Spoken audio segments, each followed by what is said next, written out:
Cette production porte sur l'historique de la ville de Savalou et de ses sites touristiques, notamment les collines jumelles, du Vaudou d'Ankoli et bien d'autres. Réalisation Géraldine Rodonou. 99.3 PIS-FM. Amazaro Savalou tetan baina Robo soru bagidwa Kedo do doulou.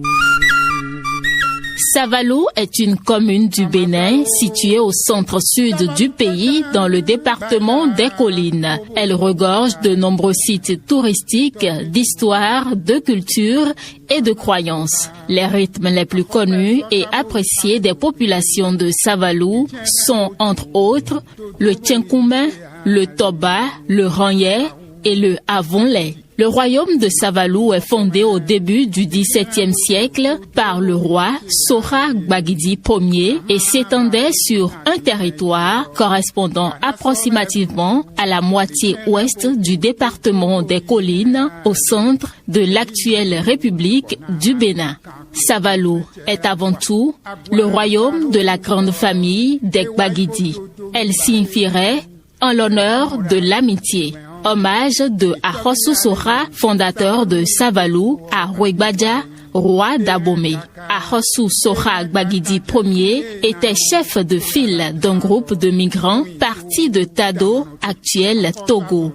Les rois successifs qui règnent dans cette région sont de la lignée des Gbagidi, nommés par déformation de Oba Gidi, ce qui signifie littéralement chef puissant. Ce nom fut donné lors de son sacre au premier roi en 1557 après qu'il ait apprivoisé un buffle, animal symbolisant la brutalité. À la mort du roi Gbagidi, il demanda à être inhumé dans un village du nom de Zunzon Kamé. L'actuel roi de Savalou est Ganfon Ganihon Gbagidi XV.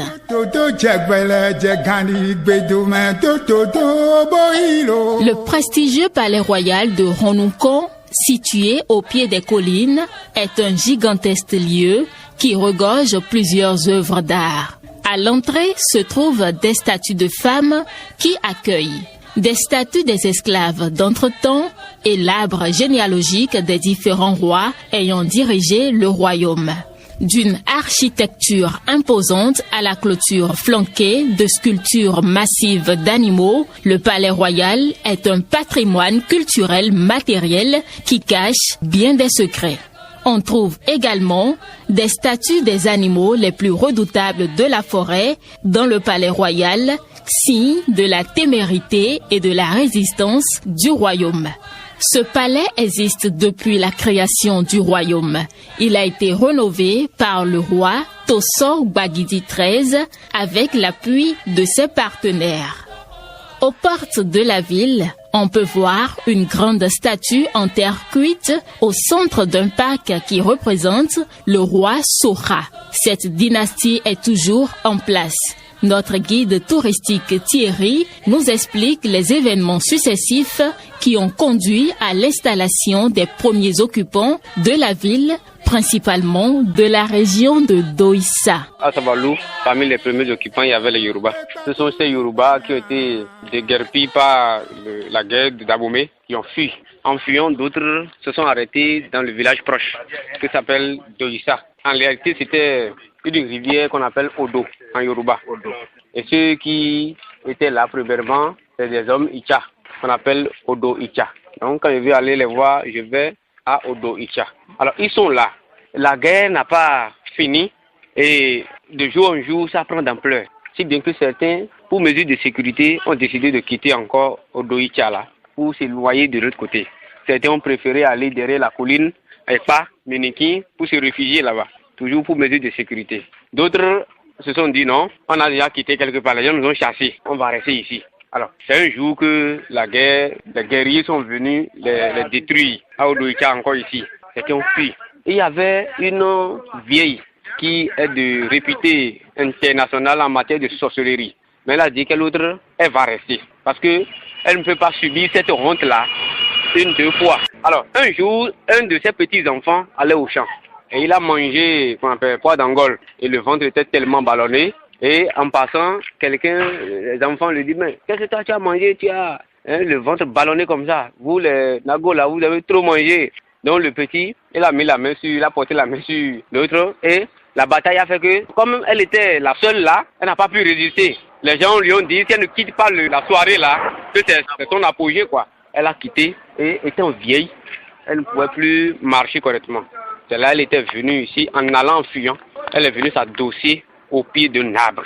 Elle s'est enfoncée, toute fatiguée, et elle s'en allait tout doucement dans le sous-sol. Mais ça restait seulement la nuque de la vieille. Le chapeau qu'elle a porté, c'est encore là. Donc quand on a enlevé le chapeau, on a vu sa tête. Et ça signifie Idako Momolo.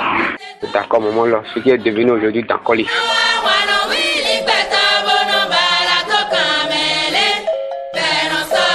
Dans l'arrondissement de Kwataba, à quelques kilomètres de Savalou, se trouvent les collines jumelles.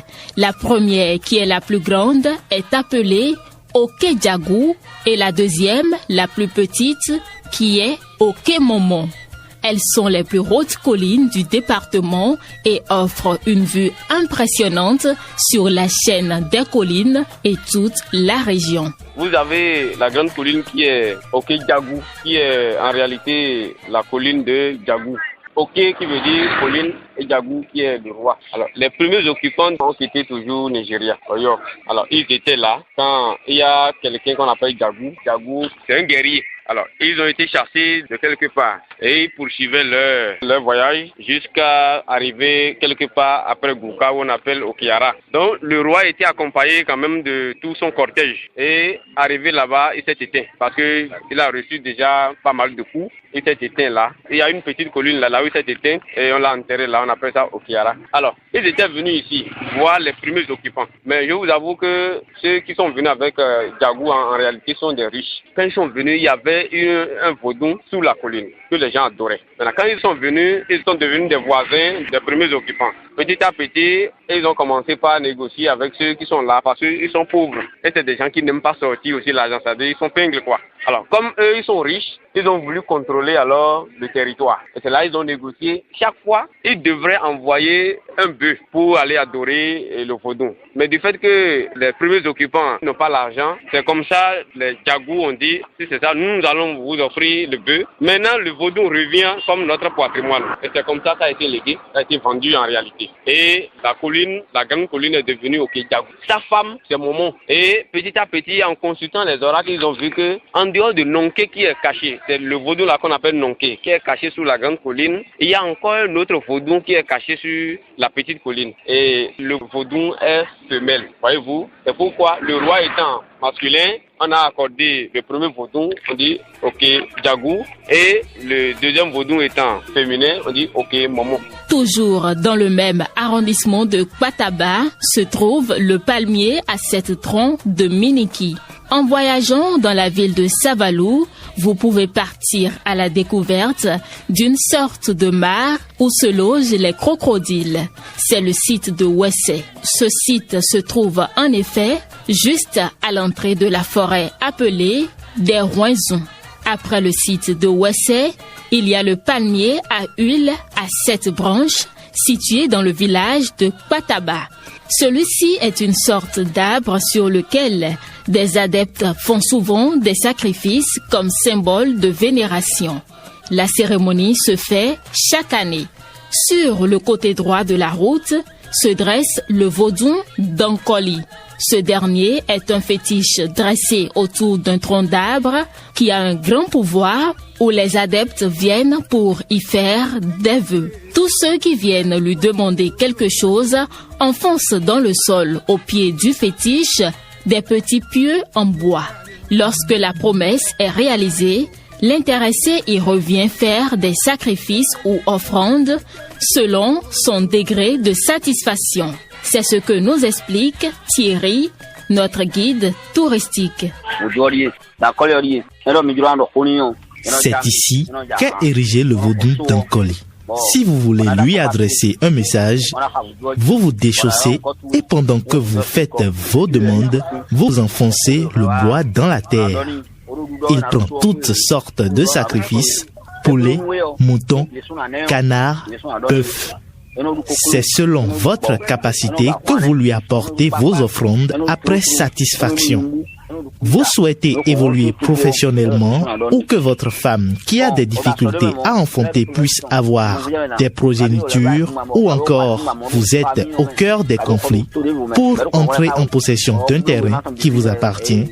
C'est ainsi que ça se passe ici. Chaque année, la ville de Savalou abrite les festivités de la sortie de la nouvelle IAM. Une célébration identitaire qui rassemble les Béninois du monde entier chaque 15 août de l'année. Aussi, Savalou Label est réputé pour ses fabriques de produits agricoles et artisanaux. Visiter la ville de Savalou procure une réelle occasion de découvrir des cultures et traditions des citadins et d'y vivre une expérience nouvelle autour de la région